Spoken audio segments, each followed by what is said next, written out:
दोस्तों स्वागत है आपका न्यूज 7 जी चैनल के अंदर। आपको अपडेट दे रहे हैं 5 और 6 वार्ड नंबर की।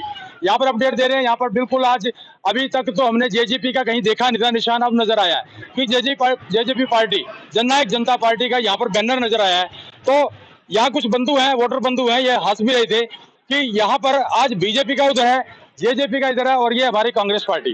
तो अभी जो लोकसभा का चुनाव है, लोकसभा के चुनाव के अंदर सभी पार्टियां, सभी प्रत्याशी अपना अपना जोर लगा रही हैं, मगर आने वाली जो 4 तारीख है उसको पता लगेगा कि किसका जोर कितना था। तो बने रहिए हमारे चैनल के अंदर, इसको सब्सक्राइब, लाइक, शेयर जरूर करें। और जो कुछ वोटर बंधु हैं इनसे आप दिल की आवाज आप तक पहुंचाएंगे कि इनके दिल में क्या चल रहा है। नमस्कार जी। नमस्कार सर, आप क्या किसे बार समझते हैं, किसकी होगी सरकार? ऐसा है जी, नरेंद्र मोदी जी बड़ी आदमी है, हम वोटर हैं और भारतीय जनता पार्टी में आस्था रखते हैं जी जी। और एक सभ्य सरकार है, बिना पैसे बिना रिश्ते मतलब रिश्वत बच्चों को नौकरी मिलती है और गरीब की शादी है। जी जी, आप क्या कहना चाहेंगे सर? मैं ये कहना चाहूंगा, आने वाला समय दुष्यंत चौटाला जी का है। उन्होंने बहुत लंबी राजनीति करनी है। हो सकता है आज वोट परसेंट कम हो जाए, जैसे आपने भी कुछ कहा था कि मैंने पहले ये बुद्ध देखा है, हो सकता है अब कम है, लेकिन आने वाले समय में मैं उत्तर भारत का सबसे बड़ा अगर नेता किसी को मानता हूं तो दुष्यंत सिंह चौटाला हैं। क्योंकि सभी का आखिरी चुनाव है, तो कांग्रेस के भी नेता हैं जिसमें हुड्डा साहब हैं, भूपेंद्र जी हैं, ये हमारे वीरेंद्र सिंह जी हैं, इनका भी आखिरी चुनाव मानो है, खट्टर जी का भी आखिरी चुनाव है, रंजीत जी का भी आखिरी चुनाव है। सभी का लगभग ये हरियाणा में भी और लगभग उत्तर भारत में आखिरी पड़ाव पे ये नेता हैं। और दुष्यंत जी अभी शुरू हुए हैं, समझो डिप्टी सीएम थे। और हमारा तो ये प्रयास रहेगा, आने वाला जो 24 का चुनाव है, हम इसी चुनाव में बड़े जोर से, शोर से, होश से, ताकत के साथ चुनाव लड़ेंगे।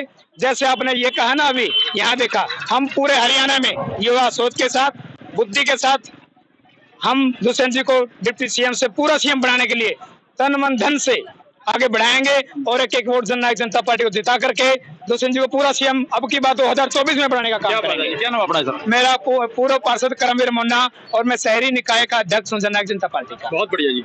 आओ जी, आप तो बड़े बुजुर्ग है, कितनी उम्र है आपकी? 80 साल। अच्छा जी। हाँ। तो अब किसे बार किसकी होगी सरकार? सरकार दुष्यंत की तो पहला थी, मुख्यमंत्री था और ईबी से किया होगी। अच्छा जी, पक्का पक्का चलो जी। तो बने रहिए चैनल के अंदर, आपको और भी लोगों से अपडेट देंगे जो यहाँ पर बूथ पे हैं और लोगों को बता रहे हैं कि भाई वोट कहाँ डालना है, कैसे डालना है। ये बूथ है, बिल्कुल जननायक जनता पार्टी का बूथ है ये। और बिल्कुल यहाँ पर जो उनके सपोर्टर वोटर हैं यहाँ पर खड़े हैं, आपको दिखा पा रहे हैं यहाँ पर। और जो कुछ वोट डालने भी आए हैं, ये क्या सोच समझ के वोट डालने। नमस्कार जी सर, प्लीज सर। चलो बहुत बढ़िया जी। ये बिल्कुल हाथ जोड़ रहे हैं, ये अपना नाम ढूंढने में मसरूफ है ये। तो आपको और भी लोगों से मिलवाते हैं, ये जो अलग पार्टी है यहाँ पर कांग्रेस पार्टी है, इन लोगों से आपको मिलवाते हैं। सबसे पहले तो स्वागत आपका सर हमारे चैनल के अंदर। आप इतनी धूप में, कड़ी दोपहरी के अंदर, और यहाँ बिल्कुल सेवा भाव से लगे हैं अपने सब कुछ छोड़ के। तो आप ब्रह्मचारी जी के जो सपोर्टर हैं, तो आप क्या कहना चाहेंगे इनके बारे में? बढ़िया आदमी है जी। अच्छा, इस तो सरकार तो छुटकारा पाना था, भ्रष्टाचार फैला दिया, किसान दुखी हैं, महंगाई ज्यादा होगी, इससे और क्या करा। आपकी बार किसकी होगी सरकार?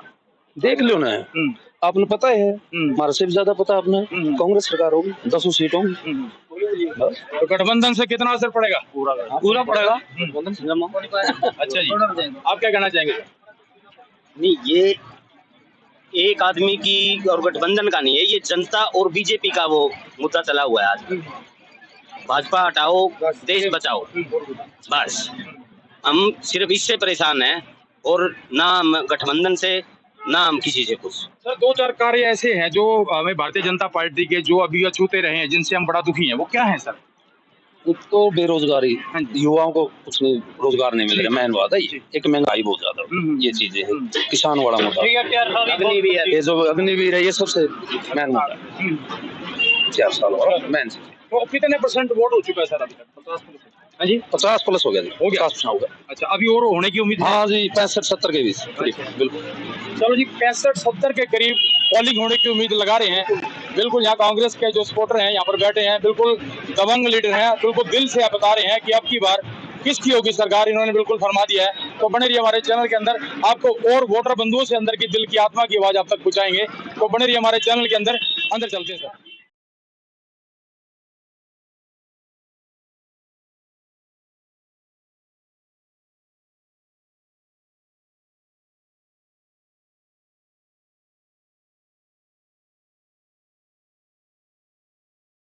चलो जी, बने रहिए हमारे चैनल के अंदर। आपको 2 बूथों की तो अपडेट दी। 4 और 5 नंबर वार्ड है जो जींद का, बिल्कुल राजकीय है। ये जो ITI है, यहाँ पर हम आपको अपडेट दे रहे हैं। यहाँ 3 बूथ लगे हैं, तीनों बूथों की अपडेट दे रहे हैं हम आपको। ये बीजेपी का, भारतीय जनता पार्टी का बूथ है, जो कि यहाँ पर कार्यकर्ता यहाँ पर लगे हैं। और मेरे ख्याल में अब तीसरा पड़ाव है। बिल्कुल अभी सूरज जाने को हो रहा है और वोटर बंधु हैं, अब जितने भी आएंगे मैक्सिमम आएंगे, उसके बाद बंद हो जाएंगे। 6 बजे तक पोलिंग रहेगी शहरी सर। तो हमारे बीच में सर, नमस्कार सर। राजेंद्र कुमार। चलो राजेंद्र कुमार जी, अभी तक क्या रुझान रहा? कितने % वोट हुआ?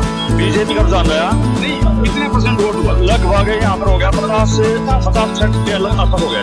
कितने होने की उम्मीद है? 70% होने की उम्मीद है। अच्छा जी सर। तो आप क्या कहेंगे सर? 70% उम्मीद है? हम ज्यादा भी करने की कोशिश गर्मी को देखते हुए, गर्मी बहुत नहीं, हम और भी जाएंगे कॉलोनियों के अंदर, वो मतदाता को जगाएंगे और जाकर के हम उसे प्रार्थना करेंगे कि आओ आप मतदान कीजिए। अब किसे जितने भी पोलिंग बूथ है, बूथों के ऊपर भीड़ ना देखते हुए नजर आ रही है हमारे को, इसका क्या कारण? गर्मी का कारण सिर्फ। अच्छा जी। गर्मी ज्यादा होने की वजह से लोग घर से नहीं निकल रहे। उनको बिठा बिठा के ऑटो लगाई हुई है, हमें साधन लगाए हुए हैं, बिठा कर सिला रहे हैं, वोटिंग करवाने लग रहे हैं। चलो जी, तो ये है बिल्कुल बीजेपी का, भारतीय जनता पार्टी का बूथ है। ये बिल्कुल गर्मी है, गर्मी इतनी है, मेरे ख्याल में पारा भी आज 50 पार हो चुका होगा। बहुत गर्मी के अंदर यहाँ पर लगे हैं बिल्कुल भारतीय जनता पार्टी के। हमारे एक और दबंग लीडर हैं, हमारे धवन जी भी बीच में पहुंच चुके हैं, और मैं सबसे पहले तो उनका स्वागत करता हूं हमारे चैनल के अंदर। तो सबसे पहले तो नमस्कार सर। नमस्कार जी। तो हमारे चैनल में लाखों दर्शक आपको देख रहे हैं और लाइव देख रहे हैं, तो आप सबसे पहले तो ये बताइए कितने % वोट हो चुका है अभी? इस वक्त पूरे जींद की बात करें तो एवरेज जहां तक मुझे लगता है 55% के आसपास पोलिंग हो चुकी है। जी। तो अब किसे क्या उम्मीद लगाए बैठे, क्योंकि गठबंधन की सरकार भी आगे आगे? जींद से एक तरफा जीत है, एक तरफा हमारी जीत है, बहुत बड़े मार्जिन से जीत है, पहले से भी ज्यादा मार्जिन से जीत है। और पूरे हरियाणा में 10 की 10 सीट हम जीत के जाएंगे आज। और बताओ सही, और कोई नई विशेष बात बताना चाहेंगे? विशेष बात यह है कि जो अभी विकास के मुद्दे रहे, विकास के मुद्दों की बात करते हैं कि हर वोटर आज विकास के मुद्दों को लेकर वोट डाल रहा है। विकास जींद की बात करते हैं, सबसे पहले हम जींद में खड़े हैं, तो जींद में विकास पिछले 5 सालों में जींद को 9 नेशनल हाईवे मिले हैं। और नेशनल हाईवे वो चीज है जो विकास के लिए बहुत जरूरी है। जींद अभी तक, जैसा कि हम सब लोग जानते थे, कि पिछड़ा हुआ है, जबकि ये हरियाणा जब से बना, जब से डिस्ट्रिक्ट है, लेकिन पिछड़ा हुआ डिस्ट्रिक्ट माना जाता था। तो उसकी एक मेन वजह थी नेशनल हाईवे का ना होना।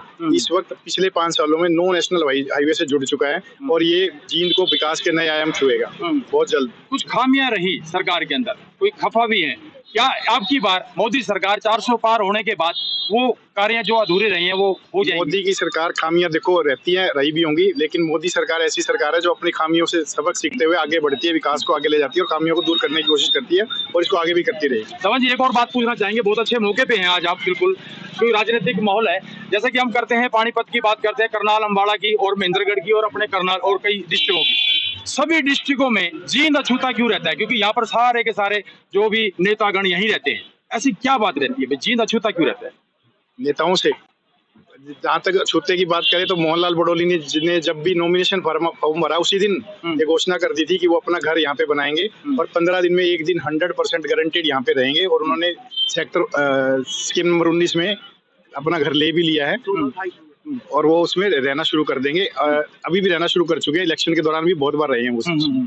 तो अब वो अछूता नहीं रहेगा, और दिल्ली तक सीधी पहुंच होगी जींद की। अब गठबंधन जो हुआ है, अभी आम आदमी पार्टी का, कांग्रेस का गठबंधन है, और मुलायम सिंह की भी पार्टी वहां आ चुकी है, उससे आपको कितना असर नजर आ रहा है? कहाँ पे? अभी टोटल जो सेंट्रल गवर्नमेंट की बात कर रहे थे, मैं यहाँ तो कोई गठबंधन दिखाई नहीं दिया मुझे। तो जो गठबंधन है उसका कोई असर नहीं है, पूरे इंडिया में कहीं नजर नहीं आ रहा। और ये कांग्रेस की भी मिनिमम सीट होंगी आज तक के इतिहास की हिंदुस्तान में जब से इलेक्शन हुआ है, और गठबंधन की भी मिनिमम सीट होंगी। 400 पार, जैसा कि मोदी जी ने घोषणा की है, संकल्प लिया है, हम 400 पार होंगे तो हम 400 पार होंगे, ये नजर आ रहा है आज के इलेक्शन में। चलो जी, बहुत बहुत शुक्रिया, धन्यवाद। बिल्कुल इन्होंने बिल्कुल दुरुस्त फरमाया कि अब की बार 400 पार का नारा जैसे कि लग रहा है। ये गुड़िया भी हमारे बीच में बैठी है, ये एक नारी शक्ति भी है जो आज बीजेपी के साथ कंधे से कंधा मिला के साथ चल रही है। बिल्कुल भरी दोपहरी में, कड़ी दोपहरी के अंदर यहाँ पर खड़ी है, अपने बच्चों को छोड़ के यहाँ पर बिल्कुल आज भारतीय जनता पार्टी के साथ खड़ी है। तो आप सब कुछ छोड़ के यहाँ पर आई हैं, आप क्या उम्मीद लगाती हैं सरकार से? सरकार से उम्मीद यही लगाते हैं भाई हमारे बच्चों के लिए कुछ न कुछ सोचे, ताकि हमारे भाई भी नौकरी पे लगे, आगे वो भी अपने बच्चों के बारे में आगे कुछ कर सके। तो अब की बार मोदी सरकार आए या कांग्रेस आए, मोदी सरकार आए, वही बात है, जैसे हम कुछ न कुछ करें हमारे लिए, यही आस लगाए बैठे हैं हम। तो आप क्या कहना चाहेंगे? आप वोट डालिए? हाँ जी। दिखाइए वोट कहाँ डाला।